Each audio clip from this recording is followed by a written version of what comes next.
जैसे कि पिछले एपिसोड में आप लोगों ने देखा था कि कमांडर ने अपने टेम्ड बीस्ट को बाहर निकाल लेते हैं, जो कि एक राइनोसोरस था। अब आगे राइनोसोरस सुहेंग के ड्रैगन के पास आकर उसके सर को अपने पंजों से सहलाने लगता है, जो देख ड्रैगन सुहेंग को मासूम सा चेहरा बनाकर देखने लगता है। तो सुहेंग बोलता है, सीनियर ब्रदर, आप एक फ्रेंडली फाइट करना जिससे हमारे बीस्ट को ज़्यादा इंजरी ना पहुँचे। तो कमांडर कहते हैं, जूनियर ब्रदर डोंट वरी, मेरा बीस्ट कोई नुकसान नहीं पहुँचाएगा। तो सुहेंग बोलता है, अब लगता है हमें अपने फाइट को स्टार्ट कर देना चाहिए। तो कमांडर बोलते हैं, राइनोसोरस लाइस ग्राउंड ट्रैम्पल का यूज़ करो। तो राइनोसोरस अपने पैरों को ग्राउंड पर मारता है, जिससे वहाँ के ग्राउंड टूट जाते हैं और सुहेंग और उसका ड्रैगन को पीछे आना पड़ता है। तभी सुहेंग किसी चीज़ को देख हैरान हो जाता है और हम देखते हैं कि कमांडर हवा में उड़ रहे होते हैं और वो बोलते हैं, माइंड टेम्परिंग के बाद मेंटल पावर को कंट्रोल करने का बेनिफिट यही है। तो सुहेंग सोचता है, मेरे पास इतना समय नहीं है अभी इसे समझने के लिए, और सुहेंग पीछे दौड़ने लगता है और अपने ड्रैगन से बोलता है, ग्राउंड से हटो और डेविल स्वॉर्ड का यूज़ करो। तो ड्रैगन अपने पंजों से सुहेंग को पकड़ हवा में ले जाता है और कासल के ऊपर खड़ा कर देता है और सुहेंग बोलता है, शैडो बॉल को कंटिन्यूसली यूज़ करो।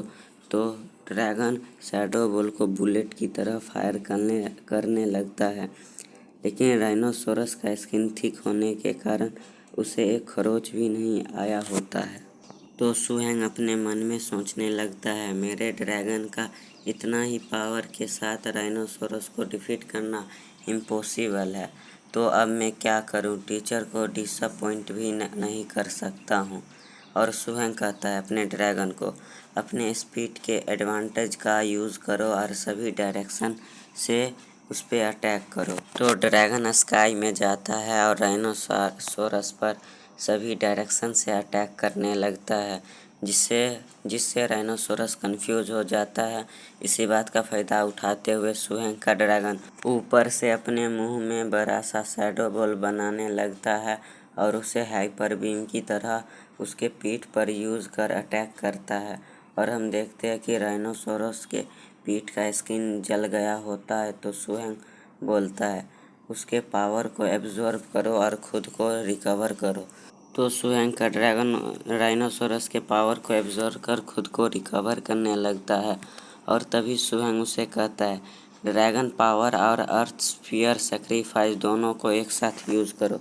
तो ड्रैगन अपने बॉडी में ड्रैगन पावर को स्टोर करने लगता है और अर्थ स्फीयर सेक्रीफाइस का यूज़ करता है, जिसके कारण ग्राउंड से नुकीले स्टोन निकलते हैं और राइनोसोरस को डैमेज करते हैं, जिससे राइनोसोरस को बहुत ज़्यादा गुस्सा आ जाता है। तो राइनोसोरस भी अर्थ स्फीयर सेक्रीफाइस का यूज़ करता है।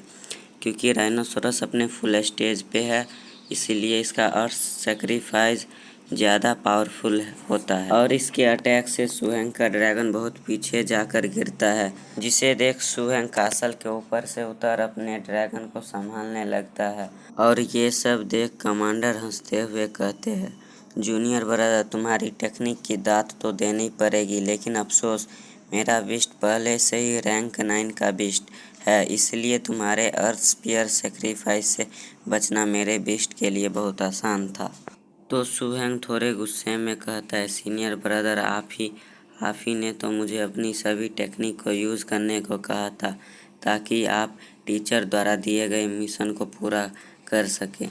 तो कमांडर हंसते हुए कहते हैं, मैं बुरा हूँ, लेकिन मैं ड्रैगन की कॉम्बैट एबिलिटी को अच्छी तरह से समझता हूँ और तुम्हारे ड्रैगन का कॉम्बैट एबिलिटी बुरा नहीं है। टीचर इससे बहुत सेटिस्फाइड होंगे और तुम्हारे ड्रैगन का ग्रोथ स्पीड मेरे बीस्ट से भी बहुत ज़्यादा है। टीचर ने रियली एक ग्रेट डिसाइबल को पाया है। और सीन शिफ्ट होता है जहाँ कहानी सुनाने वाला कहता है, कमांडर के जाने के कुछ ही दिन बाद यहाँ पे विंटर चालू हो गया और सीन प्रेजेंट में शिफ्ट होता है, जहाँ एक सोल्जर उठते हुए कहता है, यह बहुत ठंडे दिन है, यह तो बस सर्दी है, यह कब ख़त्म होगी। तो उसके बगल का एक सोल्जर कहता है, तो फिर तुम एक टेमर बन जाओ, ब्रदर सू की तरह। फिर तुम भी ब्रदर सू के साथ माइंड प्रोटेक्शन की ट्रेनिंग करना, जिससे तुम्हें ठंड लगना बंद हो जाएगा। तभी इमरजेंसी सायरन बजने लगता है, तो सभी सोल्जर उठते हुए कहते हैं कि अब किस बीस्ट ने अटैक कर दिया, और इसी के साथ हमारा ये एपिसोड एंड होता है।